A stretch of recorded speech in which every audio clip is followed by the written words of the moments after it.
उत्तर पथ में एक वन था।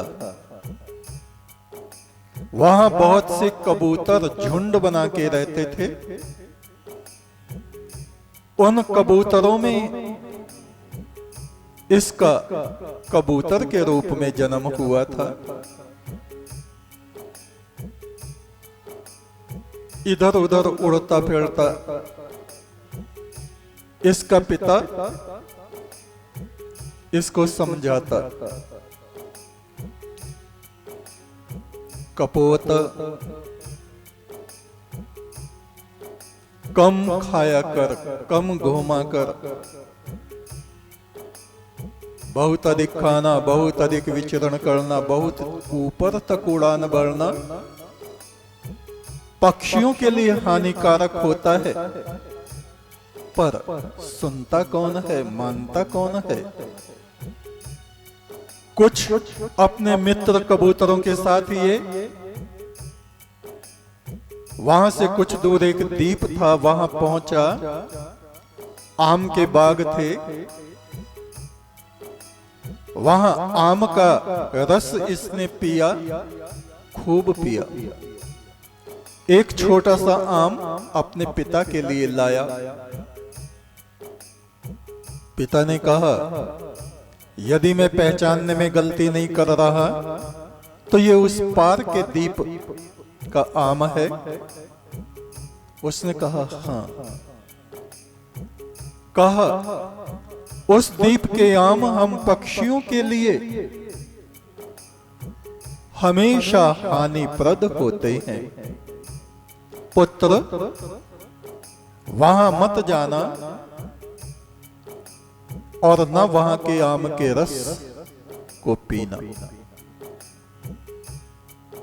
पर मानता कौन है, सुनता कौन है? फिर वो वहीं गया और इतना ज्यादा रस पी लिया उसने आम का, आम के भीतर चोंच घुसाता और रस को पीने लगता। बहुत ज्यादा रस पी लिया, उसको नींद सी आने लगी, नींद के झोंके आ रहे। और शाम ढलने को है और वापस लौटना है। उसके मित्र कबूतरों ने कहा, चलो चलो, देखते नहीं सूर्य अस्ताचल को जा रहा है। और वो नींद के झोंके में है, उड़ने लगा, समुद्र के ऊपर से उड़ रहा है और उसे नींद का ऐसा झोंका है, नीचे गिरा और एक मछली उसको खा गई। नंदी, ये हरित नाम का सन्यासी पहले भी अधिक खाने की वजह से मरा था। एक और इसका तीसरा जन्म सुनो।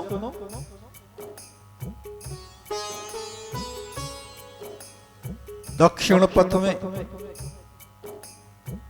एक नगर में व्यापारियों के कुल में इसका जन्म हुआ। इसका पिता बड़ा धर्मात्मा, समझदार, ज्ञानी, दूसरों की मदद करने वाला, दान करने वाला था। पर इसकी बुद्धि स्थूल थी। एक बार उसका पिता व्यापारियों के मंडल को लेके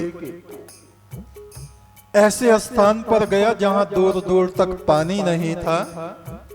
एक पुष्करणी को उसने देखा, तालाब जिसमें बहुत जरा सा पानी था। उसको खोदना शुरू किया उन लोगों ने और रेत हटाते चले गए। उसमें से उनको स्वर्ण, चांदी, हीरे, रतन नीचे से खुदाई में मिले। वह एक नागराज का भवन था और उन्होंने वे रतन ले लिए। उस बुद्धिमान व्यापारी ने अपने साथियों को कहा, बहुत अधिक इसको मत खोदो, नीचे नागराज का भवन है, ऐसा ना हो वो कुपित हो जाए। हमें लालच नहीं करना चाहिए। नागराज ने उसके वचनों को सुना, अति प्रसन्न हुआ। मनुष्य का रूप रख के बाहर आया, कहा, मैं तुम्हारी धर्म बुद्धि और निर्लोभता से प्रसन्न हूं। मेरे सेवक तुम्हारे धन को तुम्हारे यहां पहुंचा देंगे। तुम मेरे अतिथि हो। पुनः अगली बार फिर मेरे यहां आना। व्यापारियों का वो मंडल लौट गया। उसका पुत्र जवान हुआ। उसने सुना वहां इस प्रकार से एक पुष्करणी है और वहां नागराज का भवन है, और मेरा पिता बुद्धिमान नहीं था, बहुत से हीरे रत्न वहीं छोड़ के आ गया। इस बार वो अपने साथियों को लेके, कुछ व्यापारी नवयुवकों को लेके गया बड़े उत्साह में, और उसने उस पुष्करणी को खोदना शुरू किया। नीचे नागराज का भवन था। उसके भवन में छोटे छोटे ईंट पत्थर के टुकड़े गिरने लगे। नागराज क्रोधित हो गया।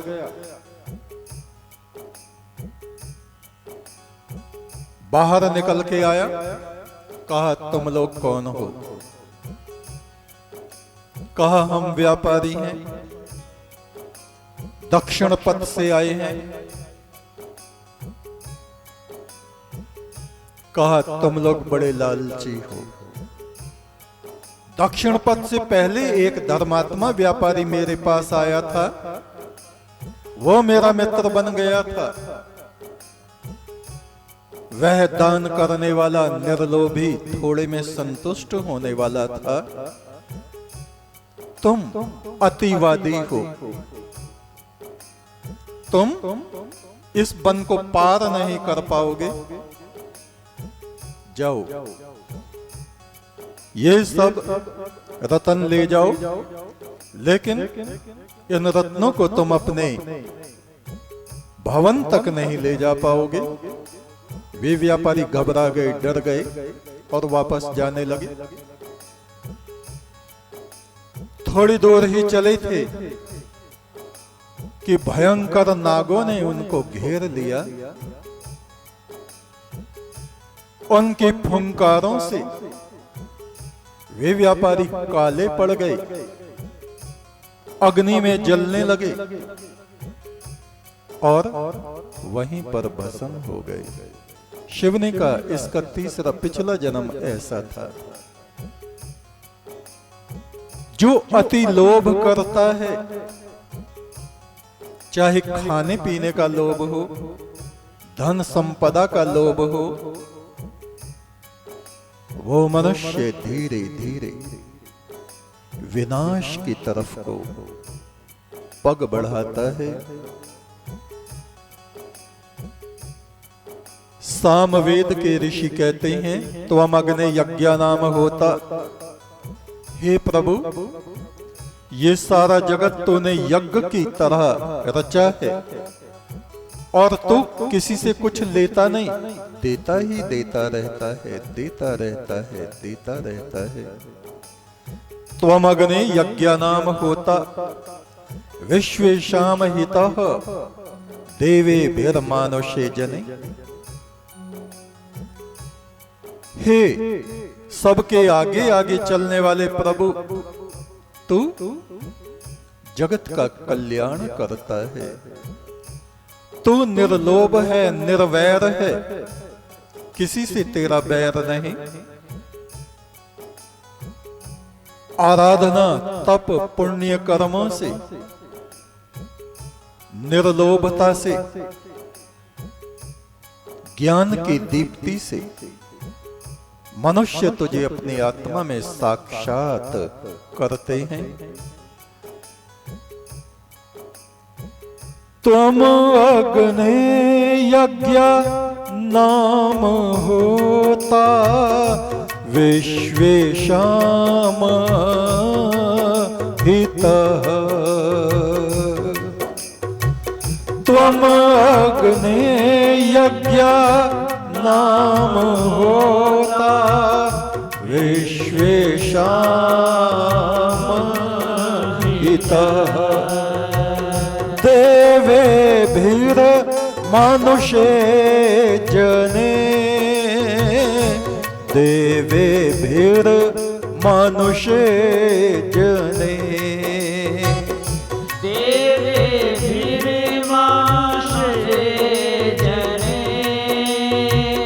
देवेभिर मनुष्ये जने हे आगे चलने वाले प्रभु तो सारे जगत का कल्याण करता हे आगे चलने वाले प्रभु तो सारे जगत का कल्याण करता आराधना तप पुण्य कर्मों से आराधना तप पुण्य कर्मों से जीव तुझे साक्षात करता आराधना तप पुण्य कर्मों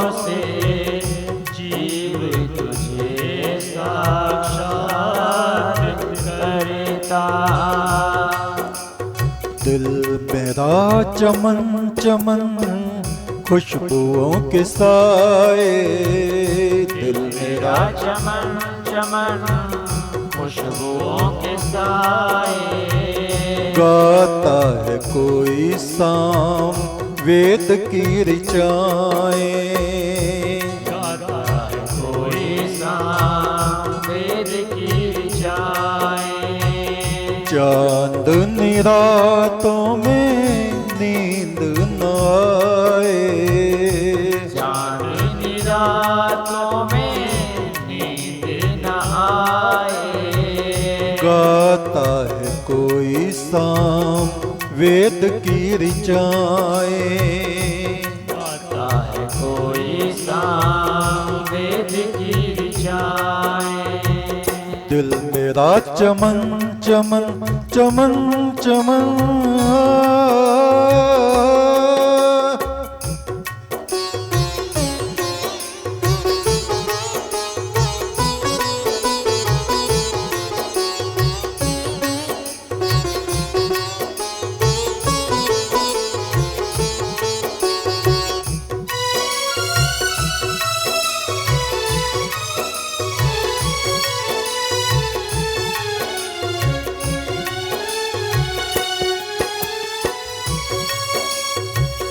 अग्नि दूतम व्रणीमहे होतारम विश्ववेद सम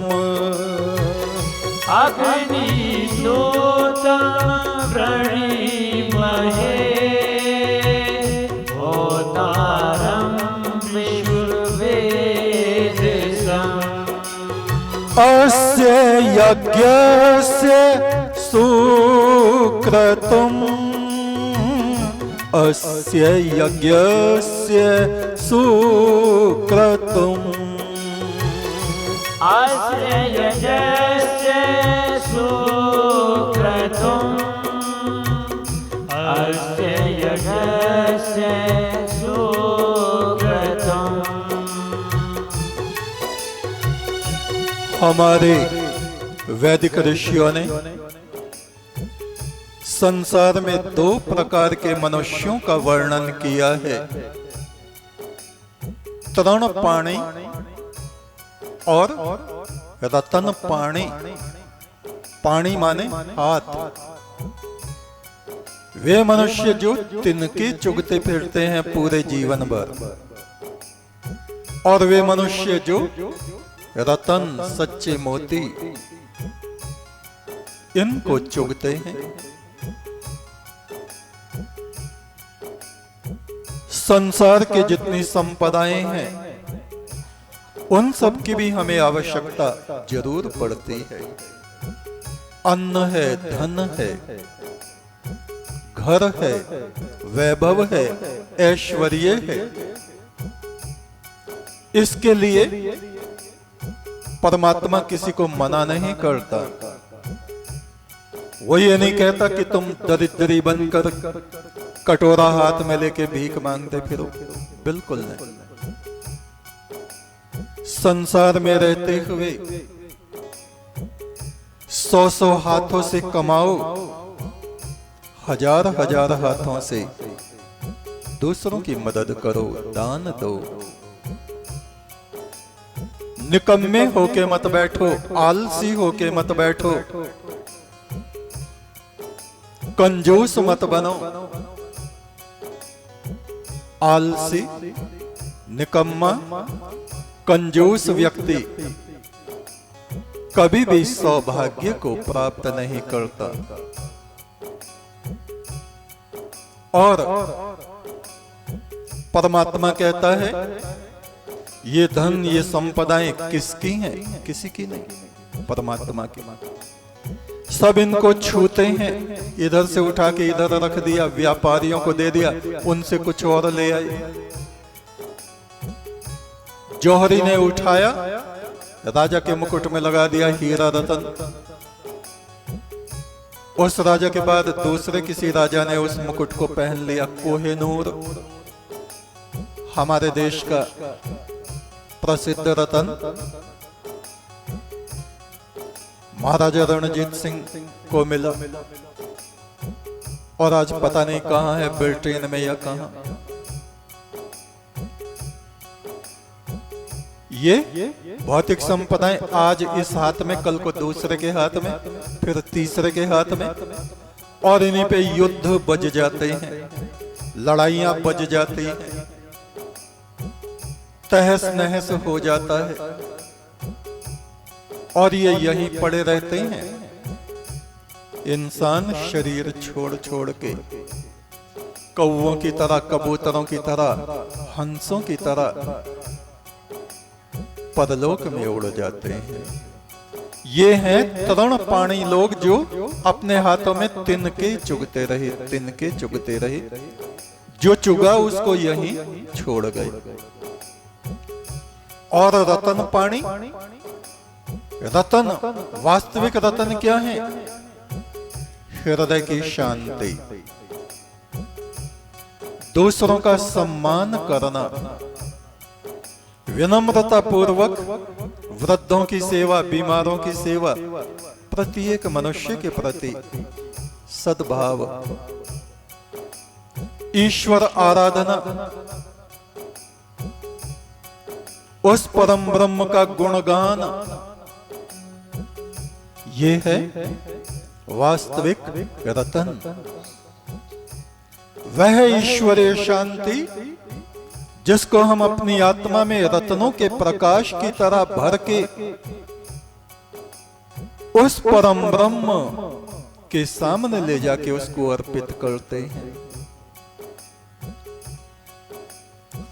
जो जीवन में, जो अपने जीवन में उस प्रभु का वर्ण करता है, संसार के धन धान्य का नहीं, उस परमात्मा का वर्ण करता है। तत्सवितुर्वरेण्यम, मैंने तुझको वर लिया है, तेरा हाथ पकड़ लिया है, तेरा पैर पकड़ लिया है, हे प्रभु, तू मुझको कभी त्यागना नहीं। वह मनुष्य जीवन में धन्य धन्य हो जाता है। ज्ञान अग्नि में, तपो अग्नि में तप के वो सच्चा खरा सोना बन जाता है। जो जीवन में प्रभु को वरता, वो धन्य धन्य हो जाता।